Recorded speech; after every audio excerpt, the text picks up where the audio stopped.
تو ان کو ہم 50 گرام والے اسکریننگ ٹیسٹ کی طرف لے کے جاتے ہیں جب ان کا 24 سے 28 ویک ہوتا ہے جی گیسٹیشن کا، تو اس میں ہم ان کا جو ہے نا وہ 50 گرام والا اسکریننگ ٹیسٹ پرفارم کرواتے ہیں۔ لیکن on the other hand high risk group بھی پایا جاتا ہے جن کے اندر بہت زیادہ خطرہ ہوتا ہے۔ مثال کے طور پہ ایسی خواتین جن میں یہ کریکٹرسٹکس یہ فیچرز موجود ہیں جو میں ابھی بتانے لگا ہوں، تو ان کو پھر ہم اسکریننگ ٹیسٹ کی طرف نہیں لے کے جاتے، کیونکہ ان میں ہائی چانسز ہوتے ہیں کہ ان میں جو ہے نا وہ ہوگا۔ تو آپ اگر اسکریننگ ٹیسٹ کر لیتے ہیں پھر آپ دوبارہ او جی ٹی ٹی کی طرف آتے ہیں، تو یہاں پہ ہم یہ کوشش کرتے ہیں کہ ان کو اسکریننگ ٹیسٹ سے بچا کے ڈائریکٹ ہم او جی ٹی ٹی پہ لیں، ٹھیک ہے، اگر یہاں مریض کے جو ہے وہ پیسے بھی بچ رہے ہیں، ٹھیک ہے۔ آپ دیکھیں اگر ایک ایسی خواتین ہے جس کے میں نے ابھی آپ کو فیچرز بتائے جس کے لو رسک گروپ میں آتی ہے، تو آپ اس کو پہلے جو ہے وہ احتیاطی طور پہ کیا کروا لیں گے، اسکریننگ ٹیسٹ کروا دیں گے، اور یوں اس کی جو ہے وہ پین سے وہ بچے گی، ٹائم اس کا بچے گا، اور بڑی جلدی جو ہے وہ اگر وہ نہیں ہوگی یعنی کہ اسے اس میں وہ فال نہیں کرے گی ڈائبٹک میلائٹس میں، تو آسانی ہو جائے گی، اس کو OGTT 100 والا نہیں کروانا پڑے گا، 100 گرام والا۔ اور اگر مثال کے طور پہ اس میں ڈائگنوز ہو جاتا ہے تو پھر ہم 100 گرام کی طرف کنفرمیٹری ٹیسٹ اس کا لگے۔ تو ہائی رسک گروپ کی جب میں نے بات کی ہے تو یہ جو فیچرز میں ابھی بتاؤں گا یہ ہائی رسک گروپ والی خواتین،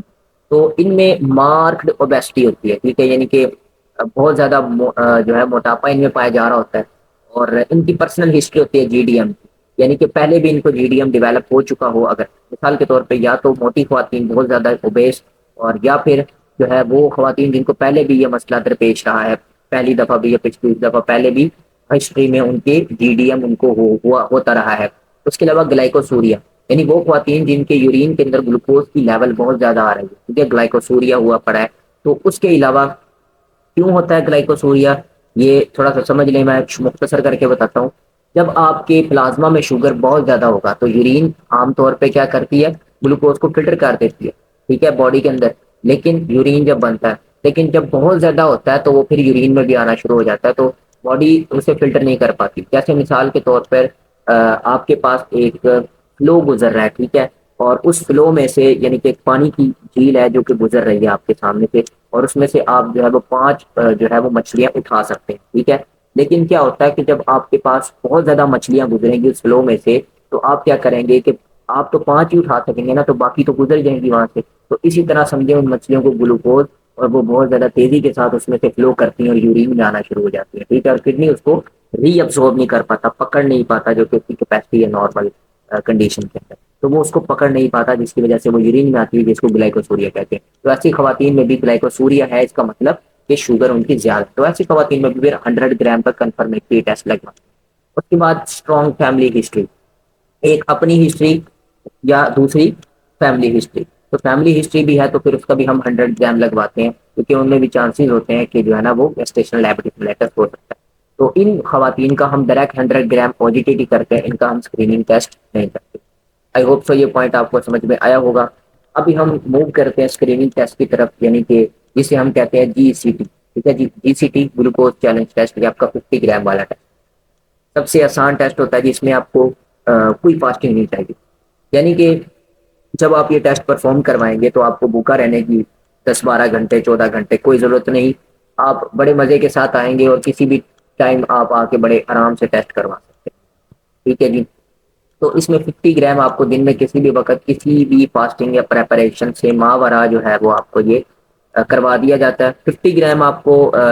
گلوکوز کا لوڈ دیا جاتا ہے، اور اس کے بعد آپ کا جو وہ بلڈ سیمپل ہے وہ اٹھا دیا جاتا ہے، یعنی کہ 50 گرام آپ کو شوگر پلائی، اور اس کے بعد آپ کا جو ہے وہ 1 گھنٹے کے بعد بلڈ سیمپل کلیکٹ کر لیا۔ یہاں پہ فاسٹنگ کا سیمپل ہم نے کیوں نہیں لیا، کیونکہ ہم نے فاسٹنگ کروائی نہیں پیشنٹ کی، تو ڈائریکٹ پیشنٹ آئے گا، 50 گرام آپ اس کو لوڈ دیں گے، یعنی کہ شوگر پلائیں گے، اور پلانے کے 1 گھنٹے کے بعد آپ سیمپل لے لیں گے۔ اگر اس کے سیمپل کی جو ویلیو ہے یا پلازما گلوکوز 140 ملی گرام پر ڈیسیلیٹر سے زیادہ آتا ہے، تو اس پیشنٹ کو پھر آپ کہتے ہو کہ اب یار آپ 100 گرام والا بھی OGTT لازمی کرواؤ گے، تاکہ آپ کنفرم کر سکو کہ آپ کو گیسٹیشنل ڈائبٹیس ہے یا نہیں۔ تو 50 گرام کے اسکریننگ ٹیسٹ میں کچھ اتنا ہی تھا بس، کہ آپ 50 گرام لوڈ کروائیں گے بغیر فاسٹنگ کے، بغیر پریپریشن کے، اور آپ ٹیکنیکس کے مطابق اس کا سیمپل لے لیتے ہو 1 گھنٹے کے بعد، اور اگر وہ ویلیو 140 ملی گرام پر ڈیسیلیٹر سے زیادہ آتی ہے تو آپ OGTT 100 گرام والا کراؤ گے، اگر نہیں آتی تو پھر اٹس نارمل۔ اب ہم 100 گرام والے OGTT کے پروسیجر پہ بات کر لیتے ہیں کہ جو 100 گرام والا OGTT ہے وہ کیسے کام کرتا ہے۔ تو 100 گرام والے او جی ٹی ٹی میں آپ یاد رکھیں کہ پھر یہ تھوڑا سا مشکل ٹیسٹ ہوتا ہے، تو اس میں آپ کو فاسٹنگ کرنی پڑتی ہے۔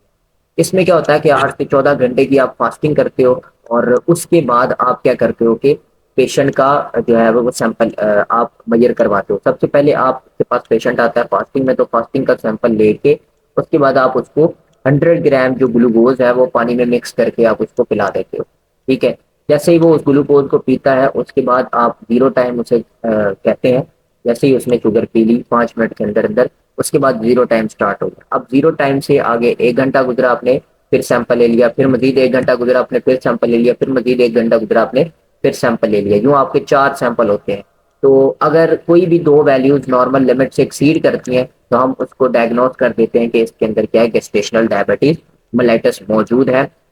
تو میں امید کرتا ہوں کہ یہ آپ کو ویڈیو اچھی لگی ہوگی۔ انشاءاللہ جو ہماری نیکسٹ ویڈیو ہوگی اس میں ہم ایک ٹیبولر فارم کے اندر کمپیئر کریں گے کہ 50 گرام، 75 گرام اور 100 گرام والے اوجیٹی میں کیا فرق ہے۔ تو میں امید کرتا ہوں کہ آپ کے پاس کوئی ڈاؤٹ نہیں رہا ہوگا۔ ہاں، ایک اور امپورٹنٹ چیز میں آپ کو بتاتا چلا جاؤں کہ اگر ایک ایسی خاتون ہے جس پہ آپ کو بہت زیادہ ڈاؤٹ ہے کہ یہ واقعی پیشنٹ ہے لیکن رزلٹ پھر بھی نارمل آ رہا ہے، تو آپ 4 ہفتوں کے بعد یہ ٹیسٹ ریپیٹ کروا سکتے ہیں 100 گرام والے اوجیٹی کو، کیونکہ یار آپ اگلے ہفتے ریپیٹ کیا کروائیں گے، بار بار آپ اس کے جو ہے نا سیمپل لے رہے ہیں، تو اس سے بہتر آپ 4 ویکس کے بعد اس ٹیسٹ کو ریپیٹ کروا لیں، اگر آپ کو بہت زیادہ شک ہو رہا ہے کہ اس فیمیل کے اندر، اس ویمن کے اندر گیسٹیشنل ڈائبٹیز میلیٹس ہے۔ اور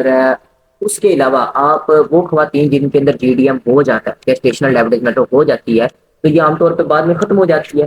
آپ پوسٹ پارٹم کے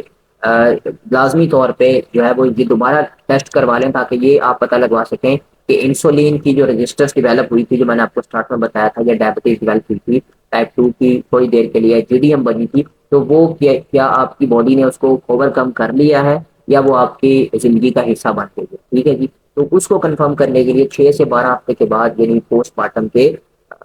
جو ہے وہ اس ٹیسٹ کو آپ دوبارہ بھی کروا سکتے ہیں۔ تو عام طور پہ یہی دیکھا گیا ہے کہ جو 60% اس میں آپ کی خواتین ہوتی ہیں، ان میں جی ڈی ایم جو ہے وہ بعد میں